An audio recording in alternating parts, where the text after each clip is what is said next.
morning, you're gonna get me about as raw as no makeup. I don't wear makeup anyway. And I'm gonna try to get some beach time in today because we're gonna have to leave early. Dee came by earlier when I was doing my practice and said that she had a friend that her son passed and she wants to be with her because she's had a pretty rough time over this year. So we're going to be leaving a little earlier than planned, and that's okay because that's what happens, life happens. And she'll be flying out this afternoon. I'm sure the ninja and Buddy will be very happy to have me home earlier. And I'm going to try to get down to the beach. So I'm brushing out this long hair. Steve still has to deal with the boat. He's supposed to go to an appointment today. And it's just been one heck of a crazy whirlwind, but it's fun. So, how do you take care of your hair in the morning? Mine is so long. You know, the ninja jokes about it growing his hair down to his butt cleave. Well, I assure you, mine is down there. In fact, mine goes down all the way down to here. Can you even see that? Yeah, basically sitting on it. And I've always had long hair. It's just, for me, it's easier to maintain because it's easy to just throw up. And the only thing is I feel like over the years, lint seems to be more prevalent. I never used to have so much lint in my hair, but it's between the products that you use in your hair, the materials they produce now, you know, your clothing. Have you ever noticed the pilling on towels? If you use certain towels on your hair, you basically put lint in your hair. And when I go to pull out my, I like to do this little wrappy thing. When I go to clean out my brush, which I do regularly every single time I brush my hair, I find more lint in my brush, and that causes a lot of snarls. And we have this, and I take my little clippy claw, and I just place it like that, see? So check this out, this is my brush. When I go to pull all this hair out, check this out. Aside from the fact that my hair gets ripped because of all the lint, and when there's all the tangles, I'll show you how much. It's not that bad. My other brushes seem to be worse. But I also had just washed my hair the other day, and I'm still looking for the perfect shampoo and conditioner, people. If you've got something, I have tried some of these more natural products, and they seem to make more problems because, see, look at this. That was in my hair. Really? Materials, your clothing. And so if you like go into the bristles, you'll find all sorts of lint. I know I'm not the only one. Tell me about your brush escapades. Even post a picture how much hair and lint comes out of your brush when you're done brushing it. This is just one time through. This is just one time. And there's lots of lint. You see all that lint in there? Well, you definitely can't dismiss this piece. That's just crazy. I don't know. I don't get it. This is like, anyway. Craziness of life. So, I am going to go upstairs and I'm going to meet up with Dee and see how she's doing and how her plans are unfolding. I'm going to have a little breakfast and head over to the beach and get a little bit of sun time before we have to head back out. So,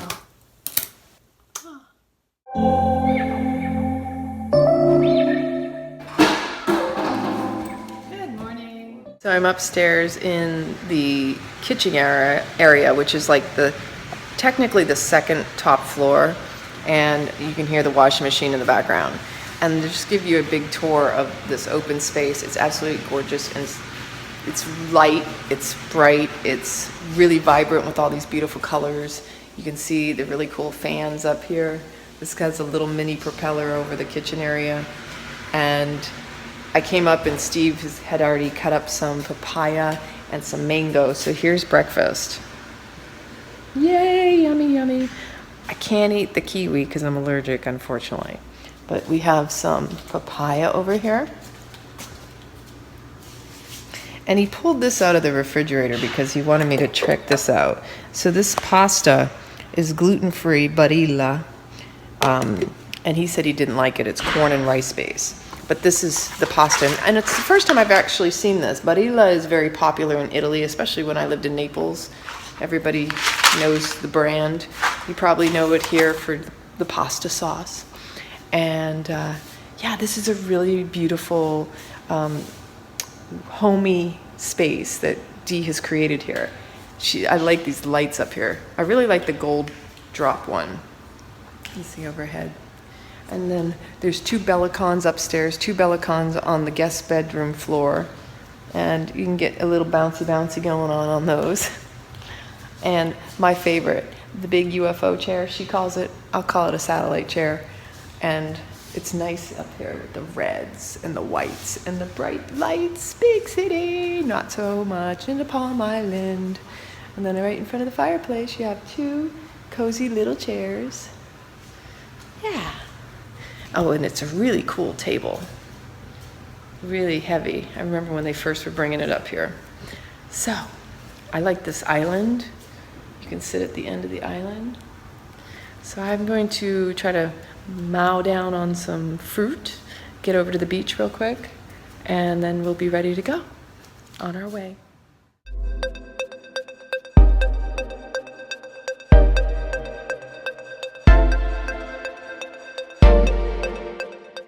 So we're going to take a nice little saunter up to the perch.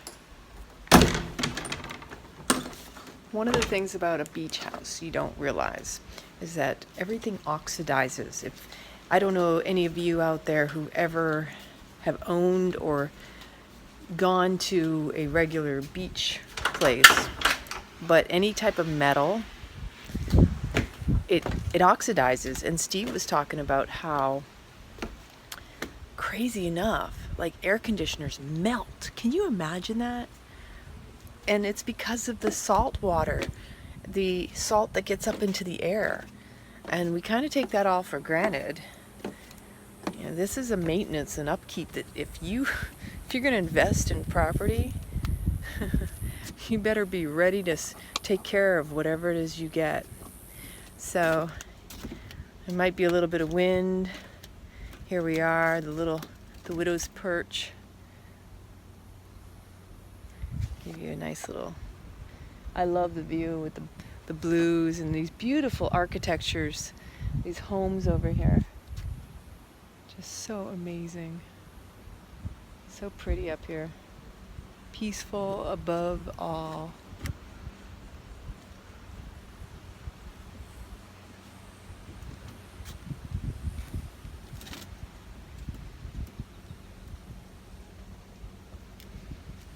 So Dee is planning her trip already, and I'm going to run over to the beach real quick and head back. Just some sun. And we're off. Time to go back. Elevator's down. We're gonna head on back. Okay, so Dee was mentioning there was a rat snake down here this morning, and I wasn't down here, so we don't know where it is. No, but I have a picture of it. And it's big, big and I'll snake. show you where it was too, if you want to see. You said it was over by the truck, It was right over here. When I came around, I came from the boat, dock, checking to make sure the swim platform, and I was walking through here like I do after I rinse my feet, and coming to walk right through here. And I thought that was strange. There's this big garden hose across here because it was yellow and striped. And I was from here, and I was about to step on it or over it when I realized it had a head. And it was just stretched out because the way the sun was coming, it was all nice and warm. And part of the tail was under the floaty thing. I was like, holy shit. In fact, I had some choice other words going on because it's a startle reflex. Like, I don't want to kill it. You know, it's doing good things. Hey, yay, it's doing its job. Thank you for your service, but I don't need to see you. Go someplace else. And so then it did. And I'll show you the picture later. But it went over here and it slithered through like the tire and over to where those wet dry vacs are, and I was waiting to watch it. I was watching on the other side to see it come through because I thought maybe it would go under the truck. It never came out of that spot over there. It's over there. So we're all packed up. We're in the car, ready for our road trip, and I won't keep this on too long because once the engine starts and we start moving, the road noise is quite noisy. Yeah. Any words? Well, you know what? I actually have a question. Maybe some people can shed some insight, or maybe you can, that kind of stuff. So one of the reasons we're scurrying out today is all of a sudden I came aware this morning. I woke up early, couldn't sleep. You know, you kill time, you try to fall back to sleep. I go on Facebook and I see this girlfriend of mine. I see somebody else post about a girlfriend of mine. Say prayers for her. I don't know what's going on. I'm not on Facebook that much. I go look, and here it turns out her oldest son died. Now, I got my appropriateness. I know all this kind of stuff, you know, when this happens like one time. But her youngest son died just a couple months ago. We haven't been all that close over the past, I don't know, 8 years-ish, maybe 5 years, I don't know. She came to my dad's funeral a few years ago, and we've just kind of been out of touch. You know, we have our different lives, we live in different states, but she's my best girlfriend in junior high school. So when I read this morning, man, I just felt compelled. I gotta go. You know, it's last minute notice for me for the funeral, which is tomorrow. But man, I'm on it. I just gotta go there. I like wrapping her in my heart. I got no words for her, but I know when we see each other, we're gonna bawl, and we're just gonna be there and present, and she's gonna know I still love her, have all that kind of stuff. And you know, I know she's got her own family and support network and all that jazz. But you know, what do y'all think about that? I mean, I get like funerals are not reunions, if you know what I mean. However, when my mom died, my sister's best friend, similar situation, showed up at her mother's funeral that they too had not spoken in maybe a decade, maybe 2 decades. And they've reconnected and are now close again and so forth. So to me, I'm just following my heart, you know, what's tugging on me. But I'm also wondering, is it true? I haven't really ever heard that saying before about funerals aren't whatever I just said. Reunions, thank you. And I do get that, but I don't know how else to, like, this is the biggest way I can show up that I know of, is just to be there, be present for whatever space there is. If it's 5 minutes, if it's a conversation, if it's whatever. I'm just, I have no expectations that I'm aware of, but I also want to be appropriate too, if you know what I mean. Got any thoughts? What do you mean by be appropriate? Well, like quick on the ferry, by the way. Like literally drive up and we're on. Yeah, well, I mean, which is nice. I don't even know. I mean, you know, as we go through life and stuff like that, you know, we do what we do. Like, I wasn't at my uncle's funeral at one point, and it was really a matter of finances and not having the ability to do that. And I never reached out, like, asked my parents for the money to do it or anything like that, because it's always about being self-sufficient, and I didn't ask anybody for that. But of course I look back and I regret that I didn't set myself up in a financial position just to be able to afford flights, or to, you know, when someone is dying over a longer period of time, you know, they're exiting and transitioning, going to see them, that kind of stuff. And so now I'm more sensitive to, you know, you always show up for funerals, or and yeah, you know, somebody said to me that this didn't make sense to them, that I hadn't talked to my girlfriend in such a long time, except we've been messaging some since her other child in January died. And so I have a little bit of knowledge. I know that she has a new grandbaby. And, it's just, I was around when her little boys were born. And it does feel appropriate to me. And I know no one can tell us how we feel and what's appropriate or not. What's appropriate for me. This is appropriate for me or I wouldn't be doing it. And, so...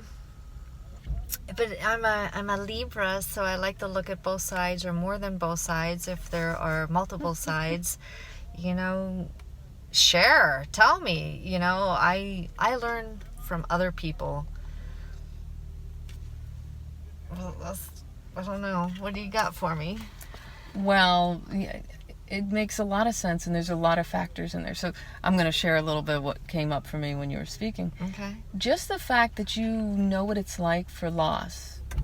You become more sensitive, I think, the more deeper the loss, the more connection to the person. And you, through compassion, through knowing that feeling, and it is a projection too, but it's also, we seek healing through being comforting for others, whether it's present or helping, because we don't want to see other people suffer the way we suffered. And I had that awareness with my dad because I didn't like, seeing him unhealthy. And when I found good eating, what worked for me, I wanted my dad to eat what I ate because, he'd be better and he'd be healthier. But oh yeah, that was my projection. Oh yeah, that was my going, oh my gosh, I love him so much, I just don't want him to suffer the way I suffered. Because that's a lot of what that's about. And then, even if someone says something to you, they don't know your experience, but what they're doing is showing you their struggle with theirs in that moment of the loss. Sure. Like somebody turns around and goes, well, what are you all of a sudden showing up? And they have animosity because they're in such deep grief and they're lashing out because they don't know how to handle it or to deal with it. And most of us don't. Right. You're not trained. This is how you grieve and how long it's supposed to last and what it's supposed to look like. Like, we're all denying that in ourselves. Yeah. Doesn't matter who you are or what you're doing. It's a personal experience. And right. And and it's a combination of factors. It's the heart space. It's that seeing what's going on and wanting to, my desire, wanting to give her a hug, so there is that part from me, of course, too, and just cannot ever imagine what she's going through, that type of thing. And it's and I am in a financial situation right now where I can do this, and it is expensive to go last minute on flights when it's not your family, your immediate person, so you don't get the discount with the airline and that stuff. And things like that in life come and go. Money comes, money goes. And so that layers too. I can and I want to do that. And of course, meanwhile, I've already contacted a couple other friends that are in the area, and I'm going to connect with my cousin for lunch. I'm going to connect with another girlfriend that I grew up with. So yes, I'm making, there more interaction and connectivity with other women that have been important to me. And even if we're not in constant contact, I'm not one of those people. I'm kind of the person that you pick up wherever you left off. I don't need to have weekly, monthly, annual contact with someone. I figure we're good until further notice, type of thing. We do that. And and I realize other people have a different way that they handle their relationships and friendships. I could say the same thing about her if I was gonna get like all that. It's like she could have just as easily been in contact with me. Now, I know she has family down here and she sees them, and hadn't reached out to me while she was down here, but we're on with our lives. We're doing things, we've got, I don't know, I feel the same way with her that, we're good, we're there, whatever, that's okay. That part didn't really matter. So somebody else had kind of said something to you? Is that what happened? Yeah, they're like, something about this doesn't make sense. What's up? If and all the they were doing was judging your friendship as if they knew what it was. Right, based on how they have experiences with friendships. And the experience and friendship they had with her, especially. Like, some people get loyal. Oh, well, that's interesting, too, because sometimes people get really territorial of their friends. It's like, oh, that's my best friend, not your best friend. It's very childish. It's very, No, it was nothing like that at all. Okay. It was really more like seeking to understand in a way, but initially it didn't come across quite like that. Because I haven't lived up there in 20 years, and by and large, I just love my life, and I like to kind of live more in this present, even if it's within the past 20 years present. I really don't. You know how sometimes you move away from your childhood story and people and all those things, you let it go, and you don't want to look back.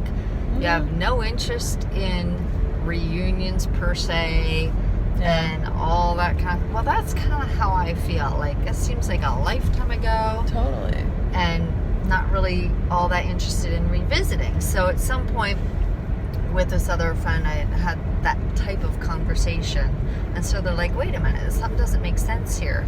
The past is in the past, but all of a sudden, you're jetting off to go to this funeral of a person you haven't really been in much contact with. So I kind of get the question to understand,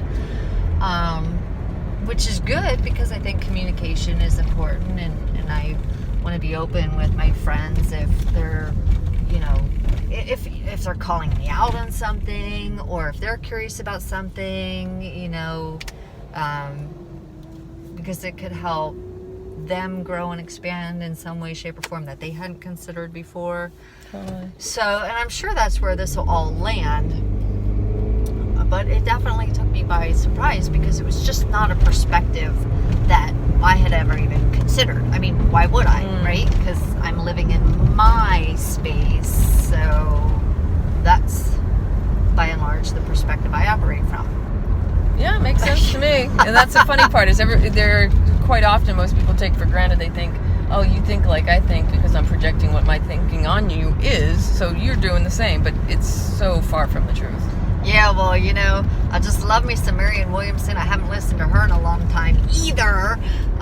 But it's not lost on me that now some of my stuff is coming up from that initial conversation, and I feel the need to process this some more with said friend.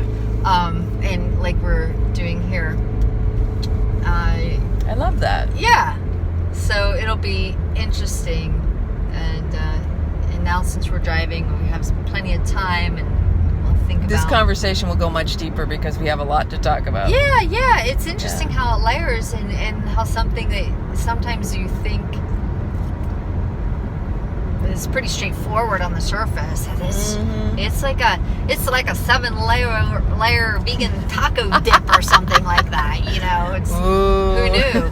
And quite frankly, you kind of get it in the world. Who has time to process all this stuff? It's no wonder communication and relationships are the way they are, because working all the time, raising families, doing all that stuff, to take the time, to make the time to have the quality friendships where you're going to have the dialogues, it's effort. Yeah, there's no relationship out there, people. Don't fool yourself. Don't try to work around it or say I want it easy, because it doesn't exist. Everything takes effort. Your part, their part, everyone's part. Yeah, and that's like part of that authentic experience. I'm glad that they brought it up to me in a way, because I think this will help me actually understand that person better.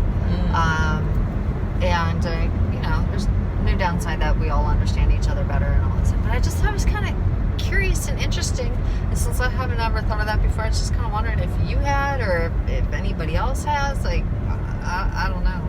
Well, and you know what? Honestly, because I moved away from so many different environments and went to so many different schools, and 3 different high schools, right? and moving around, I have a whole broader perspective on life and moving and living in other places. I feel more flexible and adaptable. I can move anywhere practically. And I know that other people, there are people who've grown up with their high school sweethearts, married and all that stuff. They still live the life of the past. And when you leave those environments, it's like, wow, that's another life, that's another world. Right. And I have had many of these through the military, living in certain areas. I mean, my whole life in Italy is in another lifetime kind of deal. And my perspective of my past is not, I don't cling to it. Like, there are people, I listen to conversations, oh, this reminds me of such and such. And they go back and they continually compare, whether it's a taste, a smell, an experience, a person looks like somebody, reminds me of someone, and it's somebody way from the past. So there's some healing that needs to be going on around that for people to be so clinging and attaching to those memories that they're looking to be reignited. That's people don't even realize that's what they're doing. Yeah, I don't even need to listen to the music of my past, but I'm Same not here. like a music person, you know what I mean? So like, I don't even need any of that stuff. I'm just kind of like, sometimes the on, nostalgia dude. comes on with the song, but yeah. not the kind of nostalgia that goes, oh, I mean, you got to think about what you think about. You got to recognize what triggers a memory, because a memory it brings up a lot for you. And if you're just like, oh, and you're melancholy about it, there's something there. And there's a reason it's being triggered, because it's in your awareness for you to even notice the trigger. Right. You're already pretty much on that line of kind of looking to be reminded, and you don't realize you're doing it. And that's kind of deep. Yeah. On that level, I'm gonna turn this off. This was we should have done a live video on this. I mean, we could still continue to talk, but we got to save some goodies for you. Every single day, I'm gonna make something great. That's my way. Every single day, I'm gonna make something great. That's my way. Look at what the ninja's been up to. They're gonna go check out.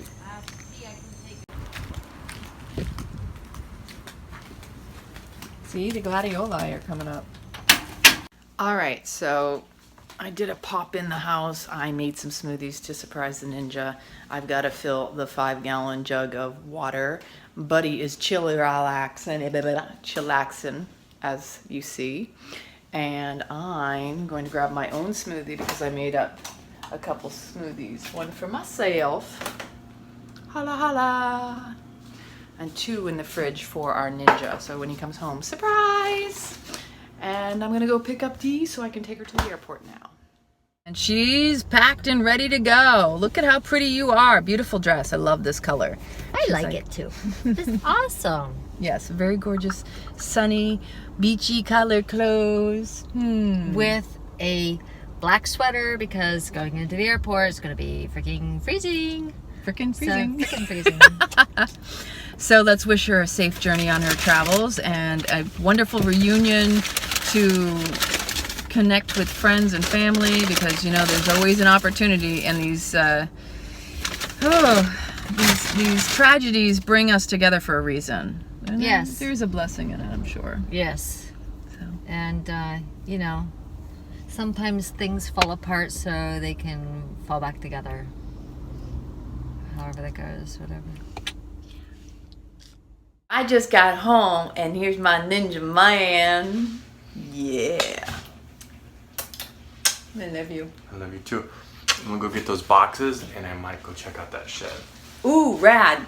Found this rad shed on Marketplace. Yeah, it's for free. It's really, really old and beat up, but it's a good template, and I think it's 20 feet long. Oh, that'd be super wonderful. We could totally use that. Super wonderful. You're glowing, honey. Oh, I missed you. What a moots. No, it's guadalupe. Love you. I'll be back. Okay, y'all. Lana got back. So, remember I told you, you gotta give me a grade on the kitchen cleanliness. He did exceptionally well. Because he's a ninja. What was good about it and what was not so well?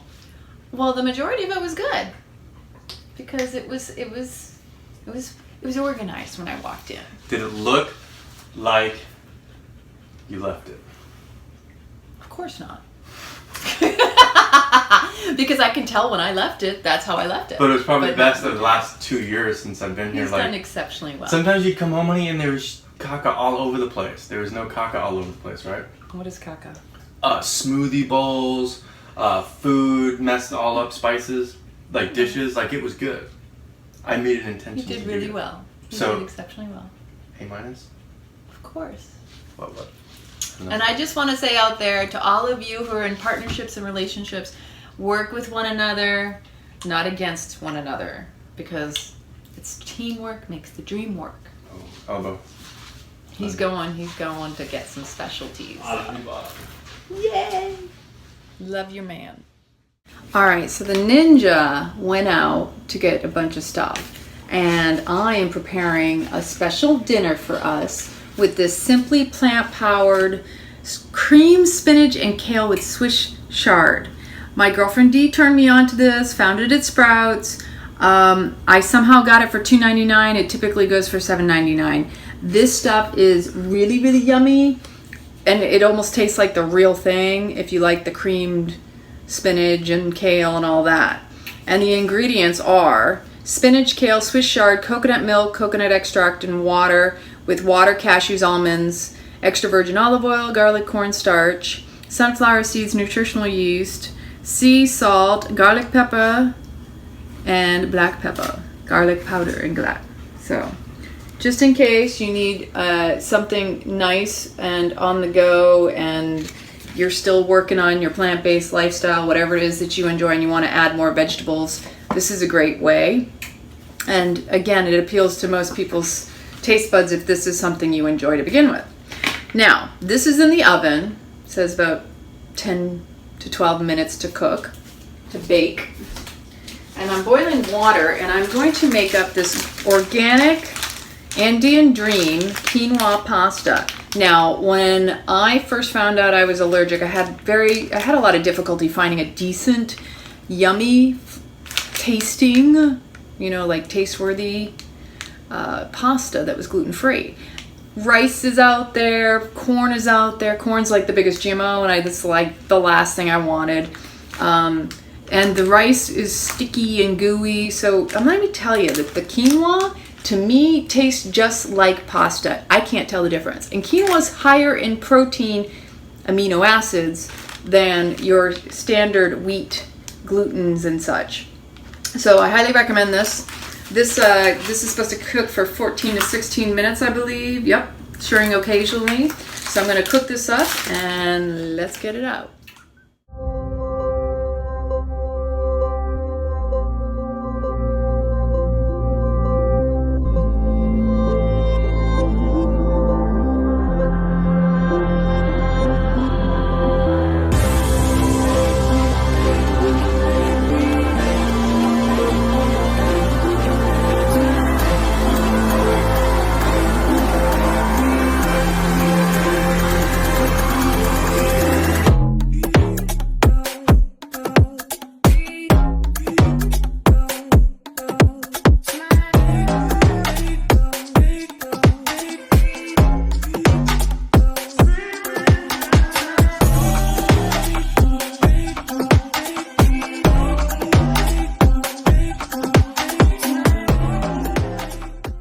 So the ninja appreciated and enjoyed tonight's dinner, right, honey?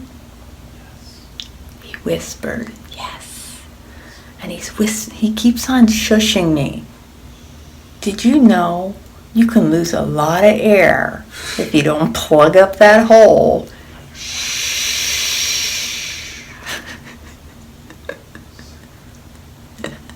If you could hear him at night, you would be laughing. Because I know I do. Get you some sleep, because that's what I'm about to do.